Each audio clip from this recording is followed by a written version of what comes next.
ஒரு குட்டி ஸ்டோரி பார்க்கலாமா?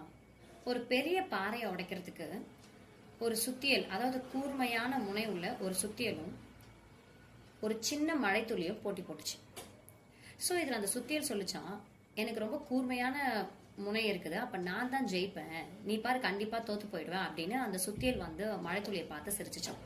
அதுக்கு மழைத்துளி எதுவுமே ரியாக்ட் பண்ணாமல் அமைதியாகவே இருந்துச்சான். சுத்தியல் என்ன பண்ணுச்சுங்களா தெரியுமா? ஃபர்ஸ்ட் டைம் அந்த பாறை மேலே ஓங்கி ஒரு அடி அடிச்சுச்சான். பாறை எதுவுமே ரியாக்ட் பண்ணாமல் அமைதியாகவே இருந்துச்சு.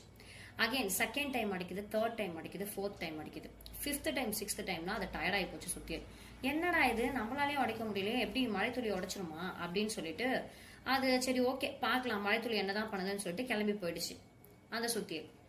ஆனால் இந்த மழைத்துளி என்ன பண்ணுச்சு அப்படின்னு பார்த்தீங்கன்னா, ஃபர்ஸ்ட் டைம் ஒரு துளி அது மேலே பட்டுச்சு, second time, third time, fourth time, அப்வியஸா 10th டைம், இந்த மாதிரி நிறைய டைம்ஸ் கன்சிஸ்டன்சியா என்ன பண்ணுச்சுங்களா, அந்த பாறை மேல சொட்டு சொட்டா மழை துளியை போட்டுட்டே இருந்துச்சான்.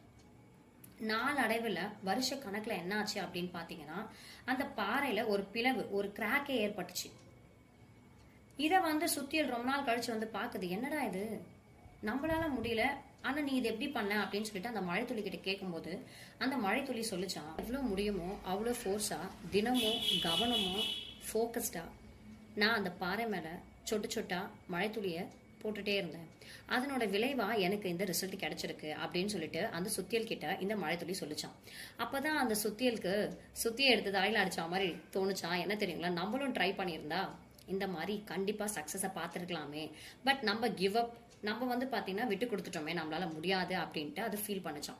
ஸோ இந்த கதையிலேருந்து நம்ம என்ன தெரிஞ்சுக்கணும் அப்படின்னா, நம்மளுக்கு ஒரு ட்ரீம் இருக்கு அப்படின்னா அந்த ட்ரீமை நோக்கி ஓடிட்டு இருக்கும்போது உடனே சக்ஸஸ் கிடைக்கலனாலும் அந்த சக்ஸஸ் கிடைக்கிற வரைக்கும் ரெகுலரா, டெய்லி, கன்சிஸ்டண்டா, டிசிப்ளின்டா, ஃபோக்கஸ்டா நம்மளோட எனர்ஜியை அதுக்காக நம்ம கொடுத்துட்டே இருந்தோம்னா கண்டிப்பா சக்ஸஸ் வரும்.